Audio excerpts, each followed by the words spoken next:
9:55, estamos con nuestro invitado a esta hora, el doctor Antonio Maldonado, ex procurador anticorrupción. Bienvenido.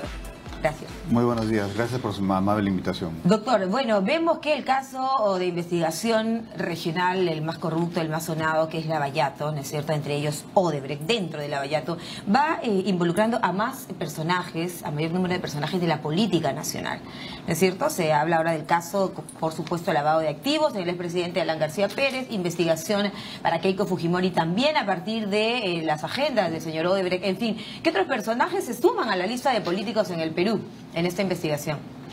Sí, lo primero que hay que decir es que estos hechos que se revelan en el ámbito nacional peruano solo confirman un patrón ya descubierto en otros escenarios internacionales en cuanto al comportamiento criminal de esta empresa Odebrecht y otras empresas satélites de Odebrecht, y que fue develado por la Fiscalía brasileña y que también fue revelado por el acuerdo entre el Departamento de Justicia americano y la empresa Odebrecht S.A.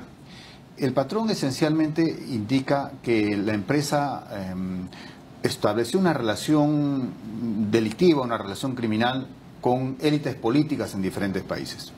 Pero lo interesante de esta relación es que Odebrecht fue un modo de actuación criminal que elevó este tipo de perfilamiento, este tipo de operación a un nivel muy elevado. Como es de público conocimiento, tenía un departamento de operaciones estructuradas, o sea, tenía una estructura criminal casi científica, por así decirlo, digamos, ¿no?, para lograr estos objetivos. Y a partir de ello, su relación no era con cualquier funcionario de Estado, era con la jerarquía más alta de las élites políticas de los diferentes países, que incluye presidentes de la República, expresidentes de la República y los más importantes líderes políticos. Entonces, esa es la premisa de actuación que se ha observado, por ejemplo, en los hallazgos, en los descubrimientos de la Fiscalía brasileña. Yo le comentaba fuera de cámaras, por ejemplo, cómo una fiscal brasileña que estuvo invitada hace unos meses en el Perú nos comentaba que una forma de pretender justificar dineros ilícitos recibidos por Odebrecht por parte del expresidente Lula da Silva era el rubro de conferencias que él había dado en Angola, ¿no? Eran las conferencias más caras del mundo, ¿no? Las de Lula, pero recordemos que nuestros expresidentes también han dado conferencias en diversas partes del mundo. Una de las investigaciones, de las suspicacias para la Fiscalía peruana es, por ejemplo, las conferencias de Alan García, ¿no? $100.000 a través de este banco del señor Esteves, de este empresario que además fue investigado por la justicia brasileña por conferencias, una de ellas en Nueva York. El expresidente de Toledo, no es cierto, entre otros el mandatario. No sé si Humala habrá sido contratado, por ejemplo, bajo esta modalidad de conferencias, en fin. Bueno, hay diferentes modalidades que el Ministerio Público del Perú y el Fiscal de la Nación tendrán que investigar con el rigor y objetividad necesaria. Pero los patrones están allí, han sido puestos al descubierto por investigaciones independientes, por plataformas independientes de investigación. Hay información objetiva, hay información clara que hay que procesar, que hay que unir. Pero digamos, doctor, que las conferencias, según la Fiscalía peruana y también lo que señala Brasil, ¿no es cierto?, esta modalidad era utilizada para poder, de alguna forma, entregar dinero de la corrupción. Bueno, no solo esa modalidad específica, hay una infinidad. Era una de las. Hay una infinidad de modalidades en la actividad criminal de este tipo de criminalidad no convencional, ¿no?, de la que estamos hablando, que todas se subsumen bajo las hipótesis generales de delitos de corrupción, o sea, actividades delictivas realizadas por funcionarios del Estado o por exfuncionarios del Estado y actividades delictivas de lavado de activos, es decir, actividades de ocultamiento, de transferencia, no solo de dinero, sino de bienes, de ganancias, etcétera, de procedencia ilícita y que fueron destinadas para provecho propio. Claro que sí, doctor. La procedencia ilícita es lo que se denomina en este caso, digamos, el dinero de la corrupción, ¿no es cierto? Se ha entendido que Odebrecht operaba de manera corrupta y al más alto nivel, como le decía, pero se necesitaba gente del entorno de la confianza criminal para poder llegar a los candidatos con posibilidades de llegar a los gobiernos. Por supuesto. Estas redes no son redes simples, son redes muy sofisticadas. Y para su actuación, para su desarrollo de forma impune, tenían que estar integradas por elementos de la más elevada confianza de los diferentes protagonistas principales de estas redes. Perfecto. Esto es lo que tendrá que investigar a ello la le llamamos Fiscalía. el entorno, ¿no es cierto? El entorno de las personas implicadas. Ahora, hay algo que sorprende y le pregunto, porque ciertamente se ha querido cuestionar la estrategia fiscal en el sentido de que, por ejemplo, lo que revela el diario El País de España, que involucra al señor Atala, ex directivo de Petroperú durante el gobierno aprista, se hace preguntar, digamos, formularse la pregunta, ¿la justicia peruana lo sabe? Digamos, ¿tiene a su alcance el conocimiento de estas cosas que siguen siendo reveladas por la prensa? Bueno, y esta era la segunda reacción que yo quería hacer en función a su primera pregunta, y es que este caso presenta el desafío, o uno de los desafíos históricos más importantes para la justicia peruana. La resolución de este desafío no puede ser otro que una investigación rigurosa y la sanción de todos, repito, los responsables.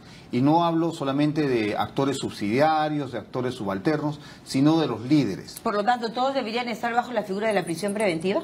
Bueno, esa es una pregunta muy específica que tendrá que absolverse en cada caso concreto por parte del juez que controla la investigación preparatoria. Pero ciertamente la prisión preventiva es un mecanismo que permite garantizar el desarrollo de una investigación judicial eficaz. Y evitar la fuga, ¿no? Y sobre todo garantizar la integridad de la investigación. Pero, en fin, más allá de eso, lo que me parece importante destacar es que el desafío es un desafío, sin embargo, que la justicia peruana ya enfrentó en el pasado reciente. Cuando se produjo el fin de la dictadura fujimorista, el sistema de justicia peruano, y me refiero en un sentido amplio, integrado por el Poder Judicial, el Ministerio Público, los procuradores, estuvimos a la altura y logramos investigar a los más importantes protagonistas de la red, con el resultado de haber extraditado al líder y juzgado y condenado ejemplarmente en ese periodo. Por tanto, lo que quiero decir es que tenemos una lección en el ámbito de la justicia que ya ha sido probada en los hechos, y por tanto ahora no tendría por qué ser diferente. Enorme, ¿no, doctor? Esto es algo enorme que abarca, es el monstruo de la corrupción, es lo más grande que hemos visto, con muchas ramificaciones, y van a estar, digamos, los peruanos debemos estar seguros de que nuestra justicia va a actuar, como se dice, con la misma vara serán medidos todos los políticos, todas las personas que resulten involucradas, incluso presidentes o expresidentes. Sí, creo que esta república que se acerca a la celebración del bicentenario, donde hace una evaluación de lo que ha hecho y lo que no ha hecho, creo que en este momento histórico, este tema es un tema absolutamente central. Y yo creo que va a ser un componente del futuro del país. Perfecto. Me parece que si hay impunidad, si predomina la impunidad, creo que esta república no va a ser igual que si se sanciona a todos los responsables. Yo le preguntaba antes porque escuchaba el fin de semana al doctor Avelino Guillén, ¿no?, quien prácticamente le enmienda la plana a nuestra justicia peruana y señala que pareciera que nuestros fiscales no estarían, digamos, en el marco de una estrategia eficaz. Si salen revelaciones del país, por un lado, si recordemos que Odebrecht declara a la justicia estadounidense el soborno de 29 millones a funcionarios peruanos a partir del año 2005. O sea, ahí hay un tema de mucha reflexión a nivel de la justicia del Perú. Sí, mire, en particular, para poder llegar verdaderamente a escudriñar todo el aparato de corrupción que hemos tenido. En particular hay ciertamente desafíos estructurales que los diferentes órganos de la justicia peruana tienen que superar. Pero estos no son muy diferentes de los desafíos generales que enfrenta la institucionalidad en el Perú. En Brasil cayeron primero los empresarios, creo, ¿no? Bueno, en Brasil, donde hay un corruptor, hay un corrupto. Brasil hay un modelo, un paradigma del cual se puede aprender siempre, porque los fiscales brasileños son los que traen abajo esa red de corrupción y lo hacen investigando rigurosamente sin importarles los políticos de gran catadura como Lula da Silva y otros involucrados. Y además al actual, ¿no? Exactamente, entonces creo que los fiscales brasileños son un modelo, pero no solo ese modelo existe en Brasil, existe en otros espacios políticos también. ¿Qué hace que sea diferente, digamos, en el Perú y que se haya tenido la sensación de que la justicia avanza lento? El presidente del Poder Judicial efectivamente pide prudencia y pide mucho respeto para la estrategia de los fiscales en nuestro país. Vayamos al caso de Keiko Fujimori. Sí, antes de ir al caso que usted comenta, quería referir que Cuando el Departamento de Justicia de los Estados Unidos y Odebrecht se firman el plea agreement en diciembre del año 2016, o sea, el acuerdo, ¿no? El documento de plea agreement establece que, si bien tiene virtudes aplicables solo a los Estados Unidos, dice también, por supuesto, que tendrá efectos en otros países. Y señala que el éxito de estas investigaciones dependerá del grado de independencia e imparcialidad de los órganos de justicia. Por tanto, ese es el elemento central. Y la comunicación entre los países. Por ejemplo, este agreement hace en efecto referencia a los acuerdos de nuestra justicia con la justicia brasileña, también de colaborar y de desnudar, digamos, la información que reciban allá los fiscales, cosa que se está haciendo. ¿Cree usted se está manejando bien? Sí, se está haciendo muy bien. Me parece que el fiscal de la Nación, Pablo Sánchez, ha establecido mecanismos de cooperación muy importantes. Próximamente, esta semana, me parece que en Perú se celebra una importante reunión de fiscales a nivel del mundo, de internacional, ¿no? De tal forma que eso es importante. El caso de Keiko Fujimori, ¿no es cierto? También aparece en la escritura, en el Excel, en fin, del señor Marcelo Odebrecht. Y se ha negado, por supuesto, ¿no es cierto?, que Fujimori, los congresistas de su bancada, niegan alguna relación con Odebrecht. Sin embargo, ¿qué opina la justicia peruana? Sí, bueno, acá tomamos nota que hay una investigación que se está iniciando. Es una de varias investigaciones que se está llevando a cabo contra la señora Fujimori y su entorno.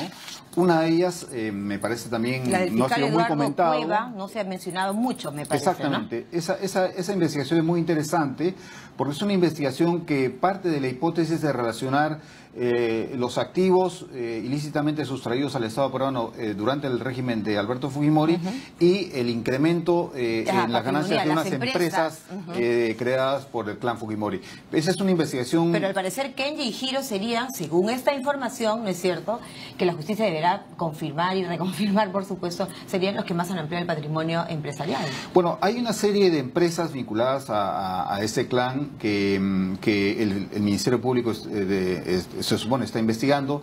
Me parece interesante la hipótesis de relacionar el pasado con el presente.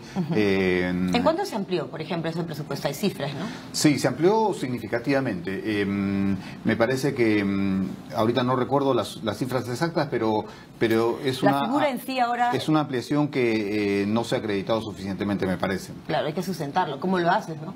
Dice una canción. En el caso de Keiko Fujimori concretamente, ¿qué opina usted? ¿Es investigada?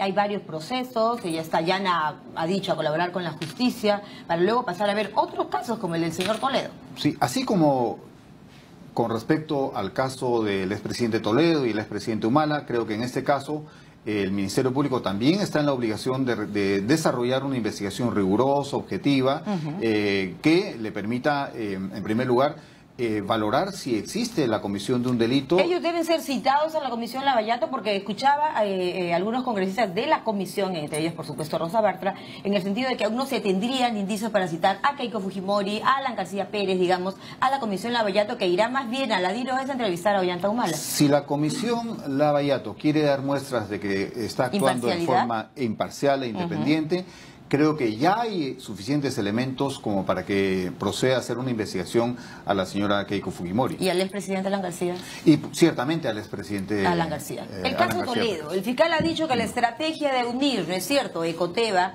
concretamente, en el que el señor Maiman se ha señalado que ya es prácticamente un colaborador de la justicia peruana, unificar los casos de Toledo va a ser positivo para la estrategia fiscal y se logrará por fin la extradición del exmandatario. Mire, dos reflexiones a ese respecto. La primera, que el Ministerio Público ha logrado un importante avance al establecer ese acuerdo de colaboración eficaz o preacuerdo con el señor Maiman, porque de esa manera ha cubierto un vacío que tenía respecto de cómo fue utilizado y de qué manera llegó el dinero de los sobornos de Odebrecht al expresidente Toledo. Eso es importante. Luego, el tema de la acumulación de los procesos parece ser lo más razonable. Habrá que ver cómo se logra hacer esta acumulación. Porque ¿Y qué tiempo tomará? ¿No? Uno se pregunta, ¿hasta cuándo vamos a esperar para que esto sea efectivo? Pero lo segundo que quisiera anotar es que en lo que se refiere a la extradición del expresidente Toledo, hay un marco jurídico muy claro, que es el vigente delito de tratado de extradición entre Perú y Estados Unidos, y este marco jurídico claro hace más fácil, no digo menos complejo, sino establece un marco mucho más claro para proceder a la extradición. Y hay dos elementos centrales ahí que hay que satisfacer. Uno es el elemento de la doble incriminación, o sea que los delitos que se le imputan al presidente Toledo sean delitos también en los Estados Unidos, no solo en el Perú, y el estándar probatorio, que es el estándar de la causa probable, que no es un estándar similar al que se requeriría para condenar a una persona procesada en los Estados Unidos. ¿Su doble nacionalidad puede jugar a favor? No creo, de ninguna manera. Perfecto. Bueno, entonces, ¿qué pasa? ¿Por qué no se le puede traer? Hay que establecer mejor el expediente fiscal. Me parece que las autoridades peruanas están trabajando en la perspectiva de cumplir con estos dos requisitos que le he comentado. ¿Quién se nos escapa, doctor Maldonado? Hemos hablado de Keiko Fujimori, de Alan García, del expresidente Toledo, del expresidente Yantumala, que va a ser entrevistado, o se le toma el testimonio en la propia DIRO. Es a él. ¿Dio conferencias, charlas? Él no, quizá, pero Nadine Heredia sí. Sí, bueno, yo creo que hay suficientes elementos como para que justifican el proceso que tiene en este momento en su contra. Me parece también que la prisión preventiva está bien dispuesta. Creo que el informe de Human Rights Watch recientemente precisamente justifica... pero eso es por el tema de Madre Mía, ¿no? Claro, pero esto hace referencia a un aspecto que fue muy criticado respecto de la resolución del juez Carguancho. Y yo creo que ese informe de Human Rights Watch, todo lo contrario, confirma que en ese extremo el juez Carguancho dictó una medida adecuada y correcta. Perfecto. ¿La justicia peruana tiene una gran oportunidad, cree usted, doctor Maldonado? Creo que sí, creo que este desafío implica una oportunidad. Creo que defraudar las expectativas de justicia del pueblo peruano puede llevar a una crisis muy grave en el contexto de la celebración del bicentenario de la República. ¿No? En realidad las investigaciones determinarán los de antes, los de durante y los de después. Todos los que estén involucrados, sean grandes líderes o no lo sean, digamos. Bien, muchas gracias. Seguiremos conversando de este punto tan importante en el marco de la investigación para la lucha frontal contra la corrupción en nuestro país. El doctor Antonio Maldonado, ex procurador anticorrupción, estuvo con nosotros. Pausa.